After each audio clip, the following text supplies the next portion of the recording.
It is me again, and today I am going to show you all how to do origami, 3D origami.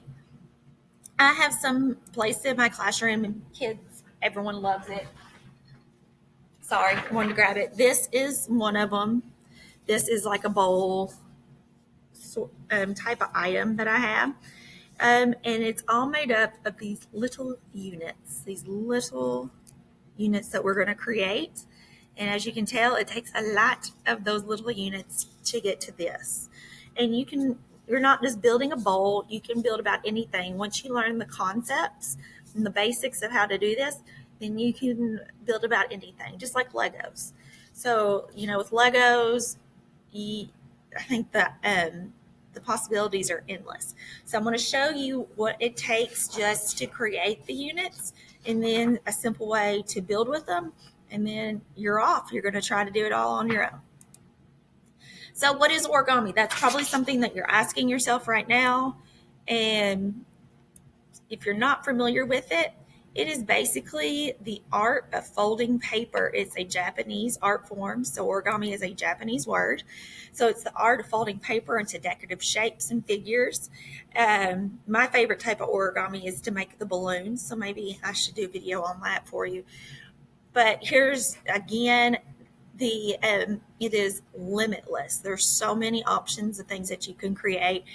And one of the things that we want to do as an encore team is to release videos that are kind of stress relievers, kind of takes your mind off the crazy world and what all's going on right now. So this is something that I like to do with my hands when I get jittery, when I get nervous. I love to just sit and make these little units and build with them. And so origami is one thing, as in building with one piece of paper. Usually it's one square piece of paper, but this is golden venture folding, and it's more commonly known as 3D origami. It's an intriguing form of paper art, and it's the type of origami is made using multiple triangular units, just like I showed you before. They're very small, and they're joined together to make and build a continuous design. Okay, so I'm going to show you the basics today, and then you can go from there. I want you to know what type of materials you need. Again, since this is the time of COVID and you're not in my art room and you're not able to grab all the supplies that I have for you, I wanted to have projects to show you don't have to have a lot of paint. You don't have to have something real expensive. That really, this is something you just need scrap paper and patience. You don't even need scissors, but I put that on here. It's optional. But in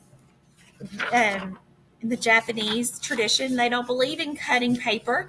They believe in tearing it, that cutting it is harmful to the paper. It's not nice. So I usually just do a lot of tearing. That's just kind of how I've gone about it. But if you want to use scissors, you're more than welcome to. You want paper, it doesn't have to be a white sheet of paper. It could be different colors. It can be scrap paper. It could be even like a newspaper, just anything you can get use. Just be able to fold it up and get your little units. And your units don't have to be as small as what I'm going to show you. You can make them larger and have larger structures. It's just that when you start, you got to learn the basics. You got to learn to walk before you run is how I look at it. So I'm going to show you how to do the walking baby steps. And then once you figure out how that works, then you can run with it. You need your hands and fingers. This project is a workout for the hands. You may have to do some hand exercises to warm them up. You're going to do a lot of folding. And patience, that's something that I've noticed your generation does not have much of. You believe that you should accomplish everything in one stroke, one fold. But in reality, it takes a whole lot more to achieve a really nice outcome. So to achieve something, it takes time. I sat and did this. It took me from 8 o'clock in the morning to 4 o'clock in the afternoon just to do this. And this is also about between 8 and 10 sheets of paper. So you're not going to create this with one sheet of paper. Now we're going to do step 1. I don't have a visual here, but I just wanted you to see that you're going to have a piece of paper. I'm just using a little copy sheet of paper. You are going to fold it. This is going to be a lot of folding. So you're going to measure it up. As you can see, here's my fold. You can open it up, fold the other way.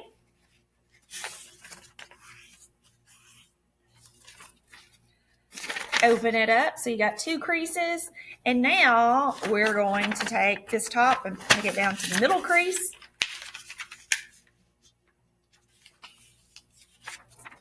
As you can see, open it up. I'm going to do that at the bottom.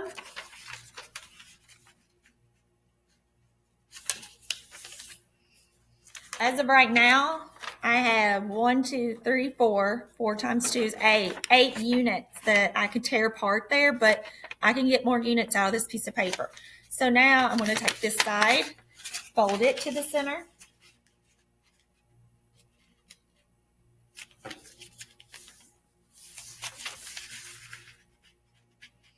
And I'll show you that I have it like this.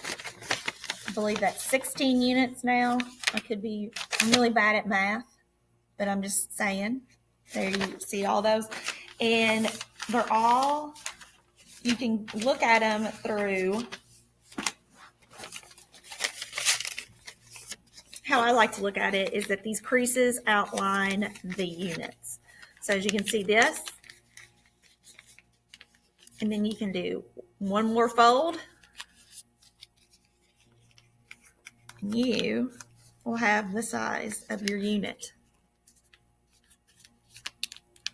You don't have to fold it exactly like me. I believe that would make us have 32 pieces on here. As you can see, I have all of my units. 1, 2, 3, 4. 1, 2, 3, 4, 5. 1, 2, 3, 4, 5, 6, 7, 8. Okay, so I don't think that is 32. If you are good with math, I'm really jealous. I've never been one to be able to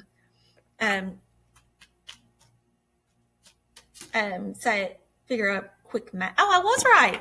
32. I had to get out my cheater. It's okay. That shows you that we all have to look back. So you can see that I have 32 units right here. They are divided up by the rectangles. So what I'm going to do now is I'm going to start tearing this apart. So you may want to use your nails, maybe use scissors, but I'm going to tear these apart.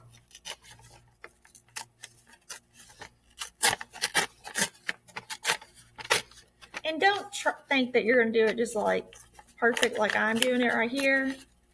You can easily mess up, okay? So take your time. So let's say I'm going to have this whole paper divided up into 32 rectangles. And as we all know, all squares are rectangles, but not rectangles are not squares. So a rectangle means that there's 2 longer sides on a 4-sided shape. Okay, so we're going to have 32 of these. So happy folding and happy cutting. I want to go on to step 2. Again, this is a video, and the beauty of it being a video is that you can pause, rewind, and see if there's something that you need. Now, just like I showed you, you have your piece of paper, and one little rectangle is a unit. So I have over here where it says this is a unit, and you will fold with these steps to create this triangular unit down here. So a unit is one of the triangles, and it takes a lot. So what we're going to do now, we're going to fold these. This it obviously is in Japanese, and it might be in Chinese, but I'm pretty sure it's Japanese. But I love the visual behind it is that you have your rectangle shape. You're going to fold it in half, and you're going to do it horizontally. Okay, so here's the fold on the top, and it's open at the bottom. Now, in origami, you do a lot of pre-folds to help the paper bend, and then you also do a lot of pre-folds to help with guidelines, so you can make sure you get everything lined up properly. So we're going to do a pre-fold, which is going to take it over and fold it so we can have this center vertical line. Okay, with this center vertical line, I'm going to take this part and line it up through the middle, kind of make the top of a house. You kind of see that top of a house. I'm going to then do the same thing on this side. Okay. Now that I have done that, I'm going to flip it around. You see how it looks like a house there? You're going to take these corners, line it up, and push it up. Okay. So I'm going to line this corner up. I had a really cool time-lapse video, but as I have mentioned before, I am horrible at technology, and I can't figure out how to get that in here. So as you can see, I folded these up. Now that I've done that, I'm going to fold them in. And what it's going to create is these little pockets. Do you see that? Little pockets on this unit. Okay? That is what you're going to build with. So you got one down, 31 more to go on one sheet of paper, okay? So you're just going to continue folding, folding, folding. Here's another visual that I really like. It's kind of like step by step on how you can make a swan. Yeah, that's good. As you can see, you're going to fold in half horizontally. You're going to fold over for your guideline, open up. You're going to pull down to the center. You're going to pull down to the center. It's all lining up. Then make sure that you're on the side where you can actually see the roof touch the building. You're going to fold the corners up.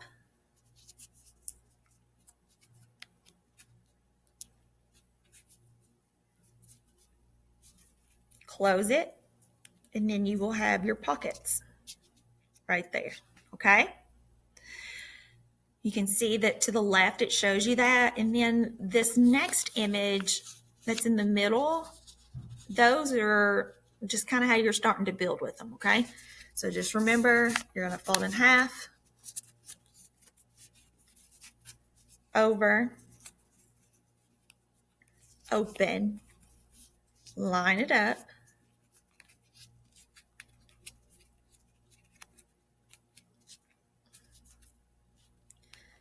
cut your house. You're going to get the corners matched up, close it, and there is your pockets that you'll build with. Okay. Again, please pause, go back, whatever you need to do so you can better understand this, okay? Now, this image to the right, that's a great example of how to create different chains to build with. So, as I told you, you're going to turn the unit around, and this is like the shortest side of the triangle is where your pockets are, 2 pockets. You're going to take the other unit and let's say, I like to make sure that I have them in the same direction, and you can slip it into that pocket, okay? And then I can take this one and slip it into that pocket. You see? And then I'm starting to build. So right here, I'm going to take these out and show you, like the top one, you can do a chain of these just by doing this, just poking them in the same pocket over and over again, and it will create a big chain for you. You can build upon, as you can see, it even shows you like little patterns to the left. So I really, really encourage you to pause this, look at that, take it in, and see those are some different ways that you can build with them, okay? You're definitely going to have to be building and adding more units. What I like to do is build a lot of units and like put them all in like a cup and just have them there, or like a small box, so I can just reach them and continue adding. And I said it before, you can have, I'm showing you how to use the really small units, but you can create larger units. But I will say the paper eventually gets really heavy and it's really hard to really stack and build with. So I would say focus on the small ones, work with that, and then you can start increasing the size of your units if you want to do it that way. And like, as I said, you can build about anything once you master this. I've done a few swans. I've done a lot of cup holders. And just like I said, you don't have to use just white paper. You can use any type of scrap paper, and you definitely can use colored paper. I made one for you all with different colors. So each time I had a new sheet of paper, I changed the color of the paper to show you the progression. But my little 3-year-old got a hold of it, and she thought it was a good little bowl to put her Play-Doh in. So she has it with her right now. Sorry, I don't have it to show you, but these are really great examples. As you can see, these little bowls, this is what looked like and what I had. You can really play with it about the pattern of how you're going to do the color. You can really work with how you build it up, make a castle. You can even really do animals, all kinds of sorts of animals, or even just a flower. I like to peruse a thing called Pinterest. That's a really cool website. And if you put 3D origami, it will give you all kinds of ideas and even sometimes patterns that you can look at and build upon. And here, important takeaway, and this is something that I like about this project. It's a mindless project, but it takes patience. And what I like about it is kind of just takes your mind off whatever you may have pressing on your mind at the moment, just like right now with everything not being in school and not knowing when we'll be back in school. And I like to sit and just make these. So, and it gives you that whole feeling of something really great when you get done. So great things come with time. And that's why I like this. So I want you, in conclusion, to know that these are just like Legos. I like to refer to them as paper Legos. You can build about anything. Here's a frog. You just need a lot of folded units to create your idea. This one sheet of paper would probably only get me to maybe 2 layers at the bottom of this pot. So it's going to take a lot of paper. It's going to take a lot of folding. So you just take your time. And what do you do next? Like always, I want you to send me the pictures. Email me, Instagram me, Facebook me, Twitter. Those are all my social handles. So please get with me. I want to see them. I want to give you a shout out. I gave a shout out in my last video with some of my graffiti artists. So I really can't wait to see what you folding origami artists will do for me now. So as always, go be creative and have a wonderful time creating.